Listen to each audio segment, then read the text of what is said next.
I'll be speaking with Marc Nelson. He's a middle school teacher and graduate student and an artist, and he lives near Chicago, Illinois. He has been drawing extraordinary modern variations of Goya's Disasters of War, and he does it under the theme of the protests and violence in Syria. Good morning, Marc. Good morning. How are you doing today? All right, I hear you got the day off, teacher. That's right. We got a little ice storm going on. It's kind of the strange vortex weather going on, and a little more time to do some drawings, I guess. All right. Well, tell us first about Goya and what he did, when he did it, and so on.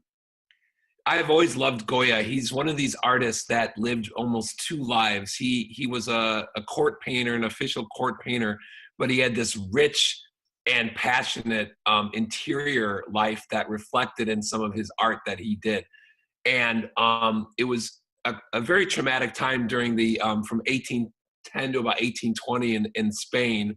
The French had invaded and were trying to put in rule. And Goya was a liberal, and Goya was very in favor of the French Revolution and it's a secular government, but he was traumatized by the violence that was happening in his country.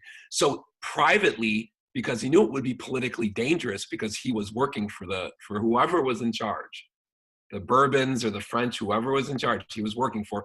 He completed 80 etchings depicting the trauma and the violence that was happening in this country. And he kept them private, and they weren't published till 35 years after his death, because he was very aware of the political dangers of publishing his very passionate and raw vision. And at the time he did this, he was 62 years old. He was deaf, he was sick, and he was emotionally just wrecked by seeing his country torn apart. He called it Spain's disembowelment, is what he called this time period. And so it's a very personal and very, very immediate vision. It's not dictated by any sort of commission. It's not dictated by any sort of political concern, because he just did this because he wanted to, he had to, he needed to. And so I've always been drawn to his etchings, especially the capriccios he did about, kind of a satirical view of society. And Goya was very, very biting in his views, and very immensely intelligent and sensitive. So when did you start your drawings? Well, I've always loved his Disasters of War series, and my grandfather's family is from Northern Ireland, and when as a child I grew up looking at images of World War I, or the Great Wars, he called it, and that was the first experience that I saw as a child of war being this wretched thing that tore villages apart, civilians apart, women and children especially. And I was very, my views of war were shaped at a young age. So when I discovered Goya, I was drawn to his vision of that as well, because he was painting at the same time. He was painting at the same time when you had these very romantic visions of war. If you look at 19th century painting, there's these, cavalry charges, and it looks very romantic and enjoyable, but Goya kind of tore away that facade.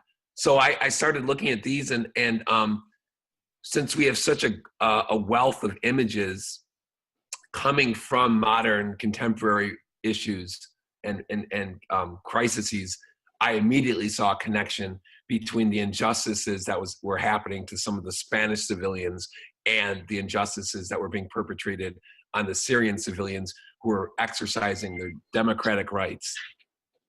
So when did you start drawing your variations? This year, or? Yeah, I'd say only about a month ago. This is a very new project. I've been doing art about Syria since 2016.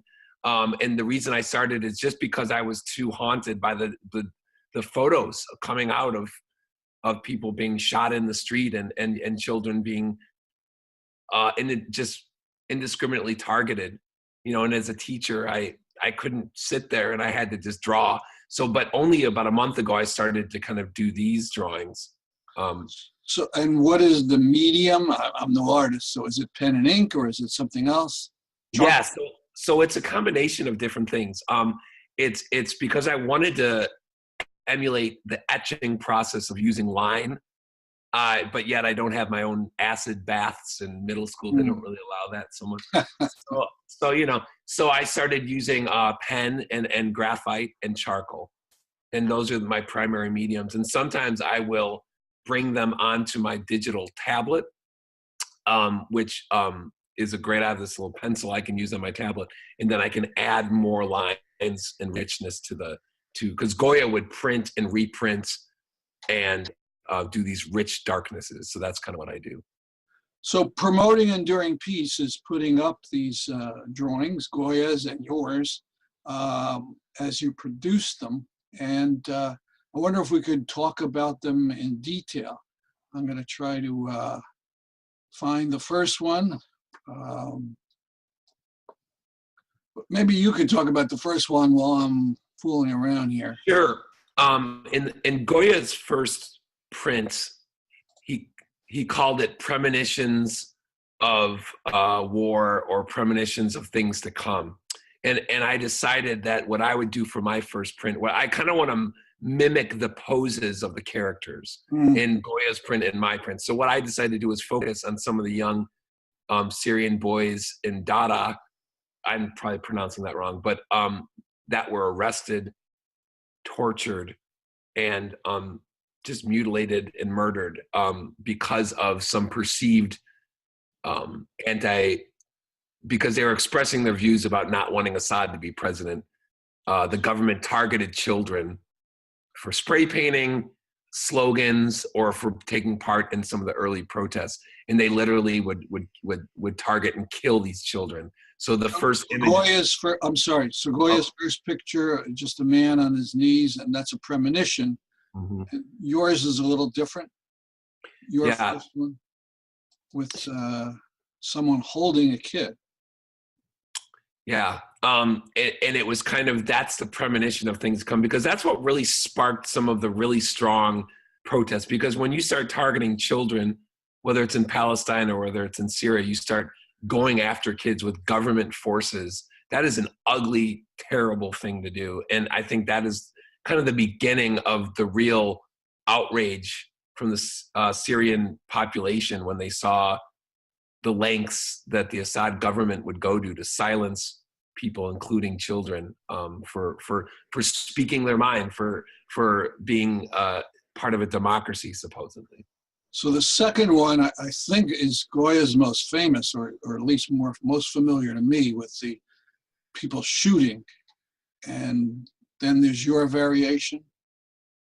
Yes. So in Goya's version, it shows a confrontation between civilians and a regular army. And I thought immediately of the confrontation between the protesters in the streets in 2011 being met with literal bullets and even tanks rolling out, and just the atrocities where you have, the total breakdown of a democratic society where you have people exercising the rights of free speech, and then it's met with bullets and violence and shooting. People came with roses, literal roses, and they were met with bullets.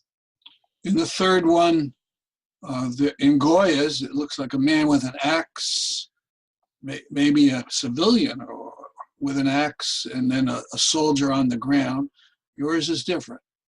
Yeah. So one of the things I am switching from Goya's versions is sometimes it shows the civilians beating the troops, and as I'm looking through the images and hearing about the early days of the Syrian revolution in 2011, that's not the picture I get. The picture I've seen and the reports I've seen have these security forces, and I forget the name, how you pronounce them, Shabiba or something. There's these kind of government thugs that usually wearing a black shirt, maybe cargo military pants, that would go around roughing people up, beating them if they engaged in any sort of protest. And that's kind of the image that I selected here, where protesters are being beaten by these government thugs, basically, that kind of sweep in, kind of Assad supporters, but a little bit more organized, and they would target demonstrations. In the next one, I believe it's about rape. Is that correct? Yes. Goya has about 4 images about rape, at least. He titles them, "They Don't Want To." He titles them, "Neither Do These Women," and then "These Don't Either." And he really explores the issue of women and children being a huge victim of war, especially through sexual violence, which I thought, in the 19th century, early 19th century, male artist, I was really moved by his honesty about what war is to women and children. So in especially in the prisons of the Assad prisons, there's rape is a weapon of war and torture and fear. So I have several series where it shows that happening to women, and those have been some of the hardest to draw, because I'm really kind of going off Goya's images, and he captured the wrenching away and the grabbing and the assault so graphically that those have been the hardest to do, because you can't help but have emotions while you're drawing them. And I hope I'm in the right order, but the next one appears to be a battle. Maybe women in Goya's picture, one is holding a stone, and yours is different. The woman in yours is holding a baby, and there's a stretcher, and so on. And so how did you do that? Or what was your point there? Goya's images were stressing the courage of women in wartime. The courage, in his version, the women are not sitting by as their children are being attacked. They're attacking back. They're striking back with whatever means necessary. Unfortunately, in the Syrian conflict, when you're getting hit with barrel bombs from helicopters and things like that, there is no striking back. There is no picking up a stone and throwing it at a helicopter. So the courage of the women in this conflict have been putting themselves in harm's way to rescue their children, digging through rubble with their bare hands and their hands bleeding, just in a desperate attempt to rescue their children. Women have continuously put themselves in harm's way, because the Syrian, in the airstrikes, they like to do what's called a double tap, where they do a strike and then the white helmet rescue workers show up, and then they'll boom, hit them again. And in all these photos, you always see the mothers are right alongside the rescue workers trying to get their family members out. And to me, that's the epitome of courage and just desperation in a way too. Now, the last one we'll talk about, it looks like a woman behind a cannon in Goya's picture, and yours is different. I see a helicopter up in the sky. Exactly. In Goya's image, it was an image of a woman who basically, after the men, a civilian, after the men were killed fighting the French troops, she climbed on top of their bodies and manned the cannon, and was a hero, kind of like who's the woman in the early Revolutionary War who manned the cannon, you know what I mean? Just kind of one of those. Molly Pitcher, I think.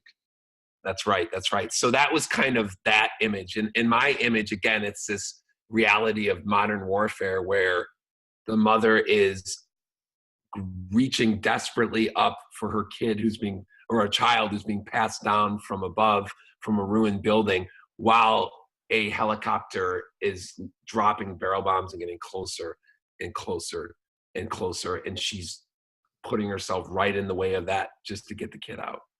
And that's what mothers and women and sisters have done. It's the kind of, it's almost like in Tiananmen Square standing in front of a tank, because you're forced with this mechanized warfare that you can't do anything about except put your body in its way and try to get someone out of there. What would you say to critics who say, well, you're prettying up the revolution, it wasn't all nonviolent, after certainly after several months, people took up the gun, and you're not showing that. I would say that my focus has always been civilians.